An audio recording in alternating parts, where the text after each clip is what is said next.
This is Transafricaradio.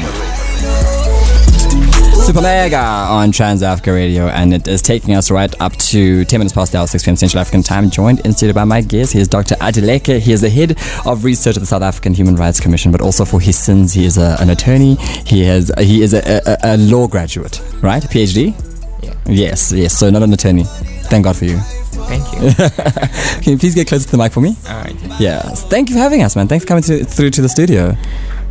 Thank you for having me. You know, it's going to be a very interesting conversation because I've been reading up quite a bit, and what's caught my eye is that, you know, we're having this conversation right off the back of South Africa reneging on their application to withdraw from the Hague Statute, from the Rome Statute, to leave the International Criminal Court. And then now this whole question we're starting off about today is whose responsibility is human rights. But I mean, you're working for the South African Human Rights Commission, so let's start there. What is the work of the South African Human Rights Commission in a broad sense?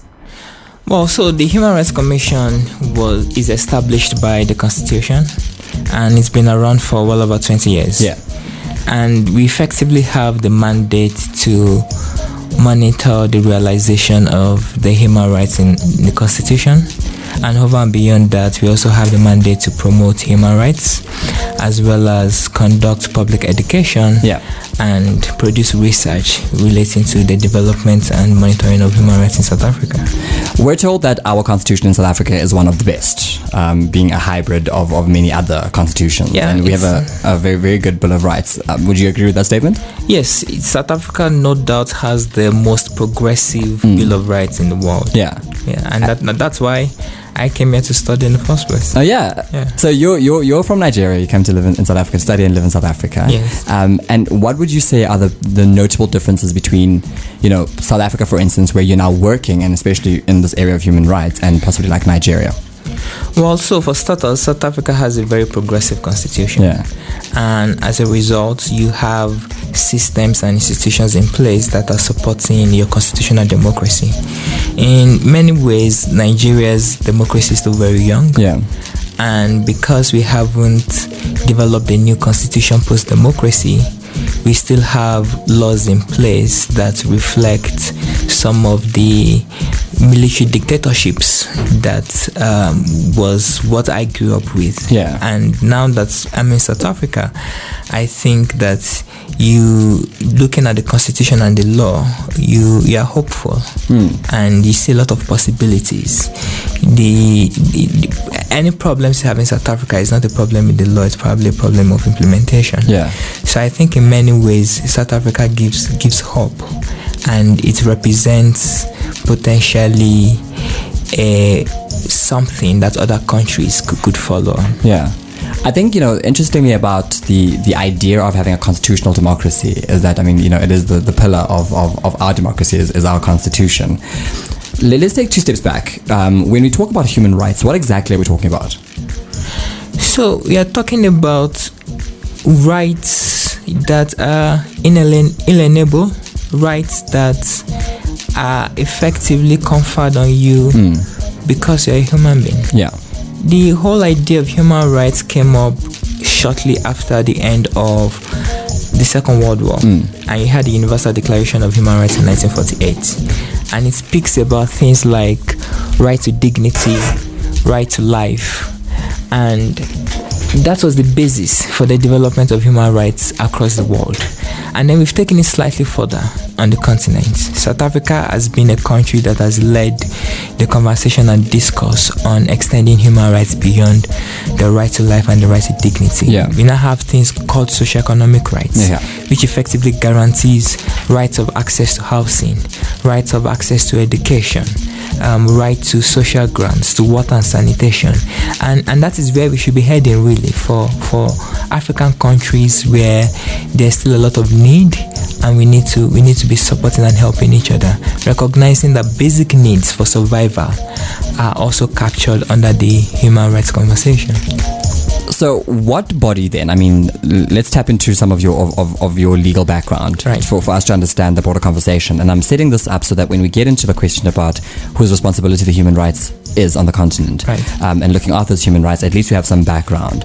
So South Africa as a country has a constitution, so does Nigeria, and their human rights in whatever form are then looked after in that constitution.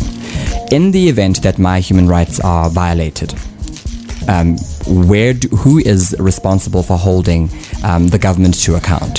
So if I don't have the access to housing, if I don't get the education, the right to dignity, who do I hold accountable for that? So in the context of South Africa, and in most country contexts, your first starting point would be the Human Rights Commission of that country. Okay. So within the context of South Africa, you'll be coming to my employers, the South African Human Rights Commission, because we are the custodian of human rights. And when I say we are the custodian of human rights, that means we have a responsibility to, on your behalf, hold government accountable. Yeah. We have a responsibility to hold government to account in terms of the delivery of certain socioeconomic rights. Yeah. So when you feel that your rights have been violated, you come to us and we have the constitutional mandate to seek redress on your behalf. Yeah.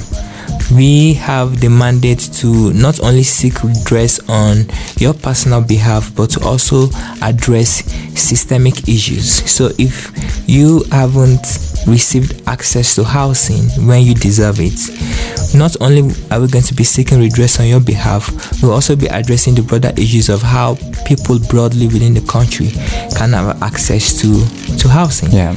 And that applies in a country context. But when you are taking it to a continental context, you have the African Commission on Human and People's Rights.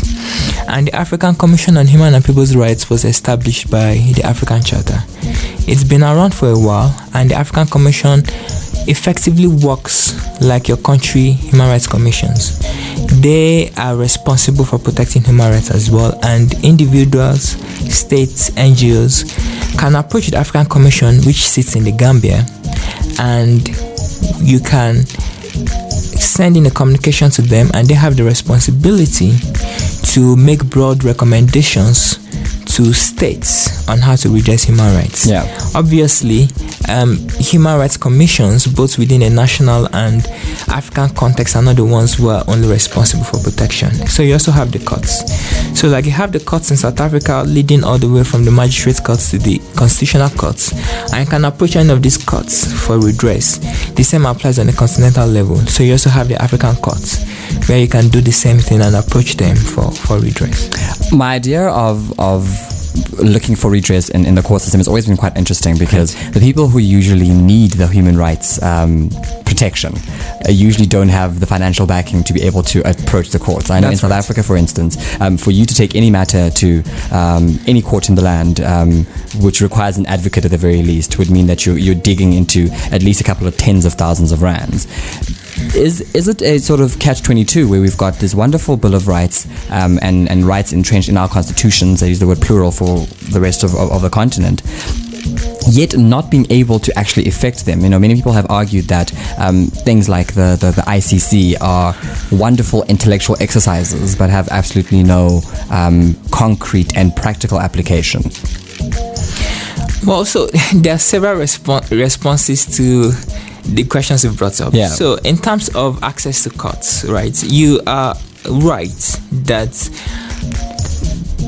access to courts is difficult because of barriers such as cost, fees, formal education, and things like that. And that is why you have institutions like the Human Rights Commission set up, because you can approach them for free and you can resolve your disputes without having to spend a penny of yours. But in terms of the question of access to courts broadly, I think the question that has increasingly been raised within the South African context, and indeed in the African context, is this whole question of South Africa's withdrawal from the ICC, like you just said. And it's an unfortunate development, but it's a development that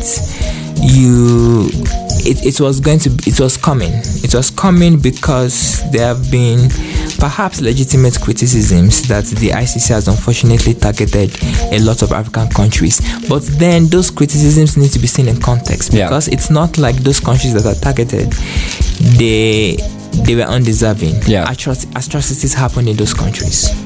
And because atrocities happen in those countries, we can't excuse them and say that the ICC should not focus on Africa. Yeah. But to address that problem about the withdrawal of South Africa from the ICC, we need to be looking at homegrown solutions. Yeah. And there are homegrown solutions currently in development. So, like I said earlier, we've got the African Court, which usually focuses on the protection of human rights. But then there's a protocol that's been introduced which seeks to extend the jurisdiction of the African Court. Okay. And by extending the jurisdiction of the African courts, it means the African courts will now have the ability to handle international crimes that the ICC has originally been handling. Okay. Unfortunately, there has been no African state that has ratified the extension of this jurisdiction from the African courts. So what we need to be doing as the South African Human Rights Commission, as South Africans, is to place that pressure on governments that if indeed you want to withdraw from the ICC, then let's focus on developing the African courts to extend that jurisdiction and to make sure that we can indeed still hold leaders accountable at the continental level. I mean, I think so. Here's the confusion for me, because if we take South Africa's withdrawal from the ICC, so wanting to sort of renege on their ratification of the Rome Statute, so this comes off the back of the whole debacle with Omar al-Bashir in the country. So Right. Omar al-Bashir is wanted for crimes against humanity. He lands in South Africa in a private airport and he stays here for a while and no one does anything, and then he leaves and people are like, but you had a duty. As a member of the ICC, you have a duty to have arrested him upon his landing on South African soil and put him away. Now, that is an example for me of how African leaders have sort of perpetuated this idea that we are a corrupt continent as far as our leaders are concerned, where we say even our leaders are trying to run away from the accountability body of the ICC in order to continue these very unscrupulous activities. So, is the withdrawal of South Africa from the ICC, for instance, not just another example of how the rumor about African leaders being such problematic leaders, being proponents of most war crimes, most human rights violations, just making it true? South Africa's decision not to arrest the president of Sudan is no doubt an abdication of South Africa's international responsibilities. And that occurrence and incident, like you said, it is an indication that African leaders need to look beyond protecting the interests of their compatriots and colleagues across the continent. Yeah. When I said, for instance, that the jurisdiction of the African Court is being extended, the one thing that I didn't mention is the fact that even though the jurisdiction is being extended to international crimes and crimes against humanity, the proposed extension of the jurisdiction would grant immunity to sitting African heads of states. Sitting heads of states? Yeah. Okay. So they will only prosecute former leaders. Would that not continue then the holding on of power of African leaders? Because it's likely will. You've already seen developments across the continent. People, the president of DRC, the president of Burundi, trying to extend their time in office, and that's a problem. And that is why we have the responsibility to change the narrative. So when you have people from outside the continent accusing us of not taking responsibility and not being particularly caring about atrocities being committed on the continent, to some extent they are right, because we haven't taken that responsibility ourselves to make sure that people do not get away with their crimes. But I think it's not all doom and gloom. So if you recall, not too long ago, the former president of Chad, yes, Habre, was convicted by the African court in Senegal, and this was the culmination of years trials and litigation against this former president. So I think it's not all doom and gloom, and there are potential pockets of success that we can look to and build on. How we extend this potential pockets of success, and many other questions coming through on the other side of this. I'm joined in studio by our hashtag Man Talk guest. He is Dr. Adeleke. He is in the studio with me all the way to 7 p.m. Central African time. Now some Gigi Lemaine to keep us warm while we digest that mouthful. It is hashtag Man Talk Saturdays. Live and direct from Mozambique, Lisa James on Transafricaradio, taking us to just 28 minutes to the hour of 7 p.m. Central African time. Don't forget, on the other side of 7 p.m, it is our top 10 to 8, the top 10 everything you need to know this side of the equator, including your top 10 Shazam songs, top 10 movies to check out, and of course my mystery top 10. So hang 10 for that one. But right now, still joined in studio by my hashtag Man Talk guest. You know the interesting thing about the idea of rights and the whole discussion about what rights one possesses is, for me, the dichotomy between, we have responsibilities and we have rights, right? And where my responsibilities end is where your rights begin. I need to make sure I don't infringe on your rights, you don't infringe on mine, and I allow you to enjoy your rights and all that comes with it. But I was doing research earlier on, and for me the numbers were incredibly staggering. For instance, on the African continent, let's talk about violations on the African continent, right? We're looking at 40 million children below the age of 15 suffer from abuse and neglect. Right. Okay. If we look at approximately 27 million people are currently enslaved in human trafficking trade around the world, and about 85% of that is from Africa. Right. We're looking at more than 300,000 children under the age of 18 being exploited as child soldiers in armed conflicts. 2/3 of the world has abolished the death penalty, but we have over 1,591 people who are knowingly executed, and this is a little dated, but in 2006 alone. Right. Okay. So we're looking at things, and the conversation continues. There are approximately 246 million child laborers worldwide. Armed conflict has killed 2 million children to date, and 4 to 5 million disabled children, and 12 million are homeless because of war, etc., etc., etc. And so many of these come from the African continent. So I need to understand, and it might be a very rudimentary question, might be a very basic question, but I think it's an important one. When these proponents of all these crimes we've mentioned right now are the government, and the government is also responsible then for looking after what we have as Chapter 9 institutions, which are the NGOs and the organs of state that sort of the state is accountable to in one way or another. Right. And then we have the African Union, which is seen as very crudely a miniature ICC that looks after the issues of the continent. Right. And then you have the ICC. For me, I'm still confused as to, with all these bodies, intra-country and externally, intercontinental, and with the Hague and the ICC being global, how we continue to not get to the crux of the issue and at least halving some of these numbers. And my natural inclination is to say, is it possibly the fact that the law of the world, so public international law, is not as binding on the countries because of this whole idea of having to uphold the sovereignty of state? So it's not a question of the fact that these laws are not binding. South Africa, for instance, has ratified the African Charter on Human and People's Rights. Yeah. And that makes it binding on us. So it is not a question of the laws not binding. It is more about the failure of governance. So a lot of the issues you speak of are issues that shows the presence of, for instance, civil wars in certain countries. Yeah. It is the problem of post-election violence in certain countries. It is the problem of domestic terrorism in certain countries. And if you bring it home, if you bring it to a place like South Africa, where you've had, for instance, xenophobia violence rearing its head now and again, and if you look at the root causes of what's causing xenophobia, it's the failure of governance again. Yeah. It's about people contesting for access to basic services, and they feel threatened and identify the wrong enemy. So it's about the fact that people are complaining, for instance, that foreigners are getting access to housing ahead of us.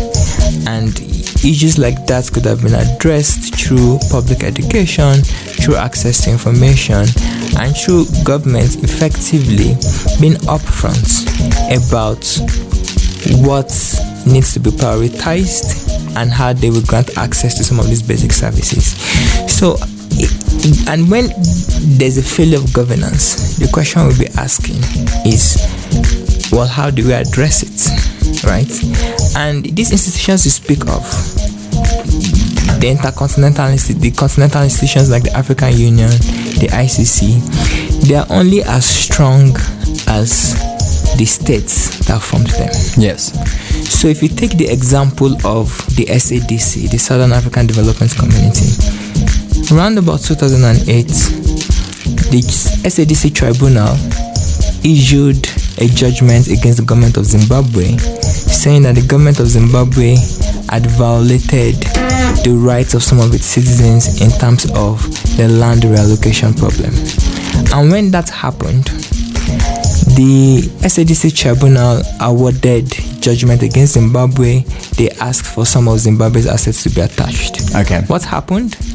The next sitting of the SADC heads of states, President Mugabe made a request. Mm-hmm. Yes, made a request that the SADC tribunal needed to be suspended, and it was. And then the SADC tribunal was disbanded simply because one country was not happy with the judgment against them. So you can form these institutions, but if the states that establish them weaken it, what's your fallback option? You have to go back to your domestic states. What is the fear then? But what is the fear? So all the members of the SADC who are sitting there, and we know, I mean, if I come to your house and I break into your house and I steal your VCR and we still have VCRs, we don't, your decoder and your TV screen, and then you catch me a week later and I'm in prison, I'll obviously say, no, I didn't steal it. You're targeting me for whatever. I'll do everything I can to make sure I escape the prosecution. So in the example of Zimbabwe, but of course he's going to say, no, let's suspend it. He'll find every particular way. Right. Is there an issue then with the states being afraid of being seen as unfriendly to each other? Because there seems to be an incredible, not even low-key, but really, really incredible, inexplicable friendliness that we do. It's almost like you know that something is wrong, but we refuse to acknowledge it. Because let's use Omar Bashir when he landed here. I know we've got jurists in this country who are well versed in the law, in the area of public international law. I know our president has access to those jurists, the Pierre de Vosses of the world. There's no way anyone could not have gone to Mr. President and say, Mr. JZ, Mr. Bashir just landed. We are under obligation to arrest him.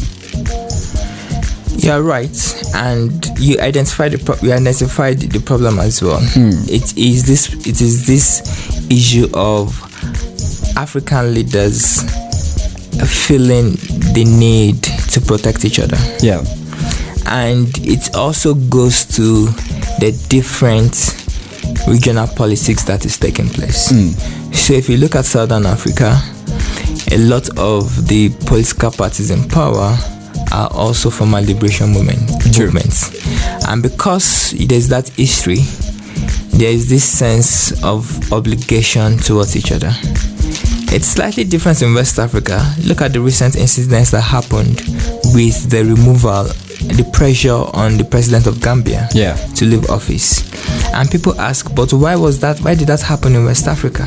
Well, we've got to recognize that all the presidents in West Africa, Nigeria, Ghana, Liberia, they were all opposition candidates who came into power. So because of that situation, they could identify with the opposition candidates in the Gambia, and that is why when they were able to bring in their resources to force the president of the Gambia out. So politics cannot entirely be separated from this. And that is why when al-Bashir came to South Africa, you've also got to recognize that South Africa potentially also has some economic interests in Sudan, and then there's to protect that as well. I mean, I love that you, and I think that possibly the answer to our question today as to whose responsibility it is then to look after human rights, and I think we might have just touched on it now, that it is also the political will of the members of the surrounding countries and of the continent itself to say that not on our watch will this happen, because I think that is really, really important with the Gambia, especially because it wasn't, I mean, it's also a bit of an indictment on the rest of the continent to say that it took this new wave of new school governments to say we will not stand for this. So therefore, as a rule, you as the old presidents of the Robert Mugabe's, the ANC of South Africa, are failing not just yourselves but the continent, because by virtue of you trying to keep the fences and a blind eye to it, there's no way it's working out. For me, it is incredulous that we have Botswana on the left, you have Zambia on the right, you've got South Africa in the south, and no one is holding Zimbabwe account for the enormous human rights violations that happen just in expropriation of land. And whether expropriation of land with or without compensation is right or wrong, that's besides the point. But the fact that we are sitting here and we're saying you should not rape, you should not kill, but we're quietly turning a blind eye to a president who lands in the country where raping and killing can be elevated as a state policy. Yeah, you're absolutely right about that. I mean, when South Africa decided that they were not going to arrest al-Bashir, one of the technical excuses they gave was that they had already granted diplomatic immunity to all African heads of state that were visiting. But when President Mandela in 1994 was defining South Africa's new foreign policy, he was very clear about the fact that South Africa was going to comply with its new international obligations, and he also said that this was going to take place within the context of South Africa also recognizing its place on the continent. And the relationship between South Africa and other African states have been very tense. Maybe the government felt that not arresting al-Bashir would have been a show of goodwill to say that we are together with African brothers, but that is the wrong time to be expressing that kind of solidarity. Back in the early 2000s, I recall that the Nigerian government initially granted asylum to President Charles Taylor, who committed similar atrocities to President al-Bashir. But at the end of the day, Nigeria eventually gave up Charles Taylor to the ICC. And Charles Taylor is currently in jail now. So South Africa decided to draw the line at the wrong point in time. And over and beyond that, you are absolutely correct that it's about time that we started having a conversation about how to get neighboring countries to not start respecting so-called sovereignty of states when there are international crimes which affect our collective humanity. And in cases like Sudan, in cases like Zimbabwe, we need to speak out against these things. States need to step up and say, we won't tolerate this. And there are different measures of doing that, different ways of doing that. ECOWAS, for instance, threatened Gambia with expulsion from ECOWAS if the President Jammeh stayed in power. Such potential threats and sanctions could have been imposed on Zimbabwe when atrocities were taking place. And in the case of Sudan, the same could have applied. You could have indicated that while we're uncomfortable in arresting the president of Sudan, let's just avoid the situation and let's not extend an invitation to the president of Sudan. But to extend the invitation to the president of Sudan, have him in the country and not arrest him was effectively a slap in the face of international law. I know there are so many problems with international law, but at least it's a basic framework which we need to respect if we've all collectively agreed that we are going to abide by it. Two questions for you. Using the example of Omar Bashir and him coming into the country and then flying out subsequently after a delightful stay, and what would then be the international law to hold South Africa to account for its failure? So that's the first question. And in your opinion, do you think that Africa is divided as to how to deal with the broad socio-economic right violations, or the broad human right violations that have taken place on the continent? Because in our discussion, I'm hearing that, when we look at the Gambia, for instance, and the occurrence around the Gambia, that's the Africa we're looking for. That we want the African leaders to be of that caliber and class. And on the opposite end, we are shameful to know and realize that we're sitting with an al-Bashir endorsing group of heads of state. So to answer your first question about when South Africa violates international law, how can it be held accountable? Well, so I guess that's a problem with international law. In that kind of situation, you can't really hold South Africa accountable. You can issue resolutions at the UN level and condemn South Africa's actions, but that's the extent to which you can name and shame a country. True. And that is why it's easy for countries like South Africa and Kenya to now indicate they want to withdraw from the ICC. And in relation to your second question about the Africa we are looking for, it's, in my opinion, I believe that we need to start looking for identifying leaders who in the past or currently are progressive. And we are not short of those kind of leaders across the continent. There are presidents of different countries who are doing good work. Time and again, African countries have had this problem with protecting international law because they want to respect each other's sovereignty. And that's an important point. We need to respect country sovereignty. Yeah. There's no question about that. But there are certain situations where we cannot stand aside. Rwanda happened in 1994, and almost 1 million people were killed within the space of 3 months. The world cannot stand back and say we are respecting Rwanda's sovereignty. Yeah. Right? So there are certain situations, crimes against humanity. What's currently going on in Sudan is a cry for help, and it's about time that the African Union took responsibility for that situation and started putting the president of Sudan on terms to stop this, and started looking for alternative interventions on how to address Sudan. When we come back, we discuss most directly and we get to the crux of who is responsible for human rights in Africa. He is my guest. He is a Dr.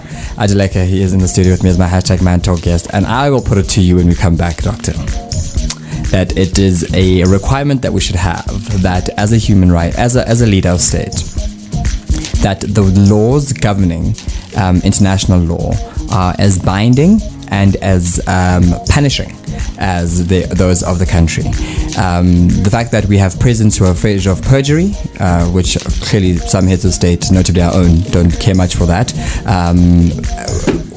The international law should be as imposing. It should be as a burden on heads of state, knowing that if you commit crimes against humanity, that you will not only be expelled from the organizations of the continent, but that you personally will be held accountable for each and every one of those murders. But that is an argument we'll have when we come back. Coming through now, some sounds of from Panda on Transafricaradio. If you want to know what our guest looks like, is a handsome young man, very handsome young man who has a whole PhD to his name. I'm not sure if you're eligible yet. I see a wedding ring, so I'm going to say, unfortunately, ladies, it's not going to work out for you, but he is in the studio. His name is Dr. Adeleke. He's in my #ManTalk guest. You can go over to YouTube to transafricaradio.net. You can follow us over there. You can, for your viewing pleasure, check out these conversations and many, many others. The conversation is such a layered one that we need to start planting the seeds so that the conversation can continue beyond just the hour we've had right now. That, whoever's at home, in their cars, wherever they are, can have that conversation. And what makes me happy is that there are people who are dedicating their lives like you have to advancing in a very small way in your corner of your world, in your small office with your small team, to advance a very big issue. And I think that the powers that be have a gigantic responsibility to advance the human rights on this continent, but also not forgetting that they themselves are human, and that the protection of the office that they hold does not exclude them from being human, and that at some point it will catch up with them too. So thank you so much for joining us in the studio. Thank you very much. You're always welcome. You can come and share with us your research and your work. And I'd like to borrow your PhD as well. I'd like to call Dr. Mark. I think that sounds great. Yeah, Dr. Mark. That is our hashtag Man Talk guest. He is Dr. Adeleke. He was in the studio as our hashtag Man Talk guest. In a bit, I give you my take on the conversation of the past hour. It is Mark My Words. But before then, we have Cynthia Morgan coming through. This is Transafricaradio.